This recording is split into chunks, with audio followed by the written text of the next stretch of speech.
నమస్కారం. ప్రాచీన ఆలయ దర్శనానికి మీకు స్వాగతం. తమిళనాడు రాష్ట్రంలో శ్రీ సుబ్రహ్మణ్య స్వామి వెలిసిన అత్యంత ప్రసిద్ధి చెందిన 6 దివ్యక్షేత్రాలు ఉన్నాయి. వీటినే ఆరుపడైవీడు అంటారు. అంటే కుమారస్వామి కొలువై ఉన్న 6 నివాస క్షేత్రాలు అని అర్థం. అవి తిరుపరంకుండ్రం, తిరుచెందూర్, పళని, స్వామిమలై, తిరుత్తణి, పళముదిర్చోలై అనేవి ఆరుపడైవీడు మురుగన్ దివ్యక్షేత్రాలుగా ప్రసిద్ధిగాంచినవి. ఈ 6 క్షేత్రాలను జీవితంలో ఒక్కసారైనా దర్శించుకుంటే సకల పాపాలు తొలగిపోయి సుబ్రహ్మణ్య స్వామి వారి సంపూర్ణ అనుగ్రహం లభిస్తుందని భక్తుల విశ్వాసం. శ్రీ సుబ్రహ్మణ్య స్వామి వారి కృపతో ఈ 6 క్షేత్రాలను మేము ఒకే ట్రిప్లో దర్శించుకోవడం జరిగింది. అయితే ఆరుపడైవీడులో రెండవది మరియు అత్యంత మహిమాన్వితమైనది అయిన తిరుచెందూర్ కుమారస్వామి వారి ఆలయ విశేషాలు ఈ వీడియోలో తెలుసుకుందాం రండి. తమిళనాడు రాష్ట్రం తూత్తుకుడి నుండి 40 కిలోమీటర్ల దూరంలో ఉన్న తిరుచెందూర్ కుమారస్వామి వారి క్షేత్రానికి వెళ్లే దారిలో రోడ్డుకు కుడివైపున ఉప్పు మడులు కనిపిస్తున్నాయి. మీరు చూడండి. అల్లంత దూరాన తెల్లని కుప్పలు కుప్పలుగా కనిపించేది సముద్ర జలాలతో తయారైన ఉప్పు పంటను చూశారు కదా. తిరుచెందూర్ క్షేత్రం సమీపించే కొలది పచ్చని అరటి తోటలు కనువిందు చేస్తాయి. తూత్తుకుడి జిల్లా తిరుచెందూర్ పట్టణం సమీపంలోని బంగాళాఖాతం సముద్ర తీరాన వెలసిన సుబ్రహ్మణ్య స్వామి వారి క్షేత్రానికి ఇదిగో మాటల్లోనే వచ్చేసామండి. ఈ క్షేత్రానికి ఎన్నో శతాబ్దాల క్రితం నాటి పురాణ నేపథ్యం ఉన్నప్పటికీ ఇప్పుడు మనం చూస్తున్న ఈ ఆలయం 17వ శతాబ్దంలో నిర్మింపబడిందని చారిత్రక ఆధారాల ద్వారా తెలుస్తోంది.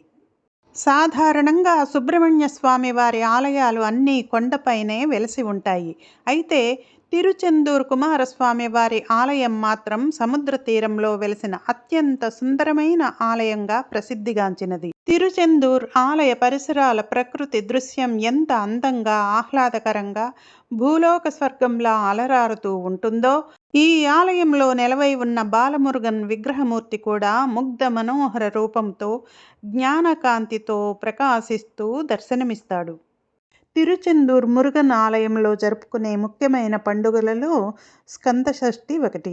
ఇది మురుగన్ రాక్షసుడు సూరపద్మంపై సాధించిన విజయాన్ని గుర్తు చేస్తుంది. ఈ పండుగ సందర్భంగా ఊరేగింపులు, వేడుకలు, ప్రత్యేకమైన ఆచారాల్లో పాల్గొనటానికి అన్ని ప్రాంతాల నుండి భక్తులు ఆలయానికి తరలివస్తారు. తిరుచెందూర్ ఆలయానికి వచ్చే భక్తులు ముందుగా సముద్రంలో పవిత్ర స్నానం ఆచరిస్తారు. ఈ స్నానం ఆత్మశుద్ధి చేస్తుందని, అంతేకాకుండా అనంత పుణ్యఫలాన్ని ఇస్తుందని భక్తులు విశ్వసిస్తారు. సముద్రంలో పుణ్యస్నానాలు ఆచరించిన భక్తులు ఆలయ ప్రధాన మందిరంలోకి స్వామి స్మరణతో ప్రవేశించి స్వామిని దర్శించుకొని తన్మయత్వంతో మైమరిచిపోతారు. ఈ ఆలయం ఏడాది పొడవునా ముఖ్యమైన పండుగలు మరియు ఉత్సవాలతో పెద్ద సంఖ్యలో భక్తులను ఆకర్షిస్తుంది. ఈ ఆలయ చారిత్రక నేపథ్యం, కుమారస్వామి మహిమలు, ఇక్కడి ప్రకృతి రమణీయత భక్తులను ఎంతగానో అబ్బురపరుస్తుంది. ఈ ఆలయ స్థల పురాణం ప్రకారం ముల్లోకాలను ఇబ్బందులకు గురిచేసే తారకాసురుడు, సూరపద్మం అనే రాక్షసులను వధించేందుకు కుమారస్వామి వెతుకుతూ ఉంటాడు. వారిని సంహరించే ముందు ఆయన ఈ క్షేత్రంలో విడిది చేసి పరమశివుణ్ణి పూజించినట్లు చెప్తారు. కుమారస్వామి తారకాసురుని వధించిన తరువాత సూరపద్మం అనే రాక్షసుడు ఈ క్షేత్రంలోనే ఒక మర్రి చెట్టు రూపంలో దాక్కుంటాడు. అందువల్ల కుమారస్వామి తన ఆయుధంతో ఆ మర్రి చెట్టును 2 ముక్కలుగా చేసి ఆ రాక్షసుని సంహరిస్తాడు. చివరి క్షణాల్లో ఆ రాక్షసుడి కోరిక మేరకు మర్రి చెట్టు 2 భాగాల నుంచి ఏర్పడిన నెమలిని, కోడిని సుబ్రహ్మణ్యేశ్వరుడు తన వాహనాలుగా స్వీకరిస్తాడు. అనంతరం భక్తులను అనుగ్రహించేందుకు సుబ్రహ్మణ్య స్వామి వారు ఈ క్షేత్రంలోనే కొలువైనట్లు స్థలపురాణ కథనం. సుబ్రహ్మణ్య స్వామి 6 క్షేత్రాలలో రెండవదిగా భాసిల్లుతున్న తిరుచెందూర్ అత్యంత మహిమాన్వితమైన క్షేత్రంగా ఖ్యాతికెక్కింది. కుమారస్వామికి సంబంధించిన ఎన్నో పురాణ గాథలు, మహిమలు ఈ ప్రాంతంతో ముడిపడి ఉన్నాయి. తిరుచెందూర్ ఆలయంలోని సుబ్రహ్మణ్య స్వామి విగ్రహం అత్యంత మహిమాన్వితమైనదని చెబుతారు. ఇందుకు నిదర్శనగా ఓ కథ ప్రచారంలో ఉంది. అదేమిటంటే, క్రీస్తు శకం 1646, 1648 మధ్య తిరుచెందూర్ మురుగన్ ఆలయాన్ని డచ్ ఈస్ట్ ఇండియా కంపెనీ వారు ఆక్రమించారు. పోర్చుగీసులతో యుద్ధం సమయంలో ఈ ఆలయంలోనే వారంతా ఆశ్రయం పొందారు. స్థానికులు వీరిని ఖాళీ చేయించేందుకు ఎంత ప్రయత్నించినా సాధ్యపడలేదు. రోజు రోజుకు పెరుగుతున్న ఒత్తిడితో డచ్ వారు ఈ ఆలయంలోని సంపదతో పాటు ప్రధాన విగ్రహాన్ని కూడా అపహరించి తమ వెంట తీసుకువెళ్ళిపోయారు. అయితే వీరు శ్రీ సుబ్రహ్మణ్య స్వామి విగ్రహంతో కలిసి సముద్ర మార్గంలో వెళ్తున్న సమయంలో పెద్ద తుఫాను ఏర్పడి వారిని భయభ్రాంతులకు గురిచేసింది. ఆ తుఫానుకు కారణం మురుగన్ విగ్రహమే అని డచ్చువారు తలచి వారు భయంతో విగ్రహాన్ని సముద్రంలోకి విసిరేశారు. ఇలా జరిగిన తరువాత వాడ మలయప్పన్ పిళ్ళై అనే భక్తుడికి శ్రీ సుబ్రహ్మణ్యేశ్వర స్వామివారు కలలో కనిపించి తనను సముద్రం నుంచి బయటకు తీయాలని చెబుతాడు. సముద్రంలో గరుడ పక్షి సంచరించే ప్రదేశంలో ఒక నిమ్మకాయ తేలుతూ ఉంటుందని, దాని అడుగు భాగంలో విగ్రహం వెతకమని అదృశ్యమవుతాడు. స్వామివారు కలలో చెప్పిన విధంగా సముద్రంలో వెతకగా విగ్రహం బయటపడుతుంది. ఈ విధంగా సుబ్రహ్మణ్య స్వామి వారిని మళ్ళీ ఆలయంలో ప్రతిష్ఠ చేశారు. శ్రీ సుబ్రహ్మణ్యేశ్వర స్వామి విగ్రహాన్ని సముద్రంలోంచి బయటకు తీసి ప్రతిష్ఠ చేసిన తర్వాత తిరువాయుదురై మఠంలో నివసించే దేశికామూర్తికి స్వామివారు కలలో కనిపించి తనకు 9 అంతస్తుల రాజగోపురం నిర్మించాలని చెప్పారట.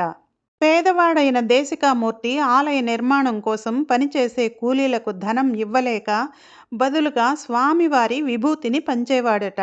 వారు కొద్ది దూరం వెళ్ళి చూసేసరికి ఆ విభూతి బంగారు నాణాలుగా మారేదట. ఇది తెలుసుకొని ప్రజలు స్వచ్ఛందంగా ఆలయ నిర్మాణంలో పాలు పంచుకొని గోపుర నిర్మాణం పూర్తి చేసినట్లు చెబుతారు. ఇక అప్పటి నుంచి స్వామివారి విభూతిని ఎంతో మహిమాన్వితమైనదిగా భక్తులు భావిస్తారు. స్వామివారికి అభిషేకం చేసిన విభూతిని నుదుట ధరించడం, ఇంట్లో ఉంచుకోవడం వలన ఆపదలు, అనారోగ్యాలు దూరమవుతాయని సుబ్రహ్మణ్య స్వామి 6 క్షేత్రాలలో రెండవదిగా భాసిల్లుతున్న తిరుచెందూర్ అత్యంత మహిమాన్వితమైన క్షేత్రంగా ఖ్యాతికెక్కింది. కుమారస్వామికి సంబంధించిన ఎన్నో పురాణ గాథలు, మహిమలు ఈ ప్రాంతంతో ముడిపడి ఉన్నాయి. తిరుచెందూర్ శ్రీ సుబ్రహ్మణ్య స్వామి వారి క్షేత్రానికి సంబంధించిన మరొక విశేషం ఏమిటంటే, ఒకసారి జగద్గురు శ్రీ ఆదిశంకరాచార్యుల వారు సుబ్రహ్మణ్య స్వామి దర్శనం కోసం తిరుచెందూరు వెళ్ళారు. ఆయన ఇంకా సుబ్రహ్మణ్య స్వామి దర్శనం చేసుకోలేదు. ఆలయం వెలుపల కూర్చొని ఉండగా ఆయనకు ధ్యానంలో శ్రీ సుబ్రహ్మణ్యేశ్వర స్వామి వారి దర్శనం అయింది.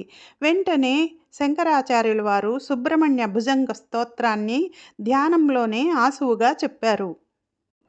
న జానామి శబ్దం న జానామి చార్థం న జానామి పద్యం న జానామి గద్యం చిదేకాషడాస్య హృది ద్యోతతే మే ముఖాన్నిస్సరంతే గిరిచ్చాపి చిత్రం మయూరాదిరూఢం మహావాక్యగూఢం మనోహారిదేహం మహాచిత్తగేహం మహీదేవదేవం మహావేదభావం మహాదేవబాలం భజే లోకపాలం. శ్రీ సుబ్రహ్మణ్య స్వామి వారి భుజంగ స్తోత్రం పుట్టిన ప్రదేశంగా కూడా ఈ తిరుచెందూరు ఆలయ క్షేత్రం ప్రసిద్ధికెక్కినది. నెమలిని వాహనంగా చేసుకున్నవాడు, ఉపనిషత్తులలోని మహావాక్యాల గూఢార్థమైనవాడు, మనోహరమైన శరీరం కలిగినవాడు మరియు గొప్పవారైన యోగుల హృదయాల్లో నివసించేవాడు, వేదాల సారమైనవాడు, మహాదేవుని కుమారుడు మరియు లోకాలను రక్షించే ఆ కుమారస్వామిని మనందరము భజించి పునీతులవుదాం. తమిళనాడు రాష్ట్రంలోని తూత్తుకుడి నుండి 40 కిలోమీటర్ల దూరంలోనూ, కన్యాకుమారి నుండి 75 కిలోమీటర్ల దూరంలోనూ, బంగాళాఖాతం తీరాన వెలసియున్న తిరుచెందూర్ శ్రీ సుబ్రహ్మణ్య స్వామి వారి క్షేత్రం గురించిన ఈ వీడియో కనుక మీకు నచ్చినట్లయితే లైక్ చేయండి, షేర్ చేయండి. నా ఛానల్ను మొదటిసారి చూస్తున్న వారు సబ్స్క్రైబ్ చేసుకోండి. నమస్తే.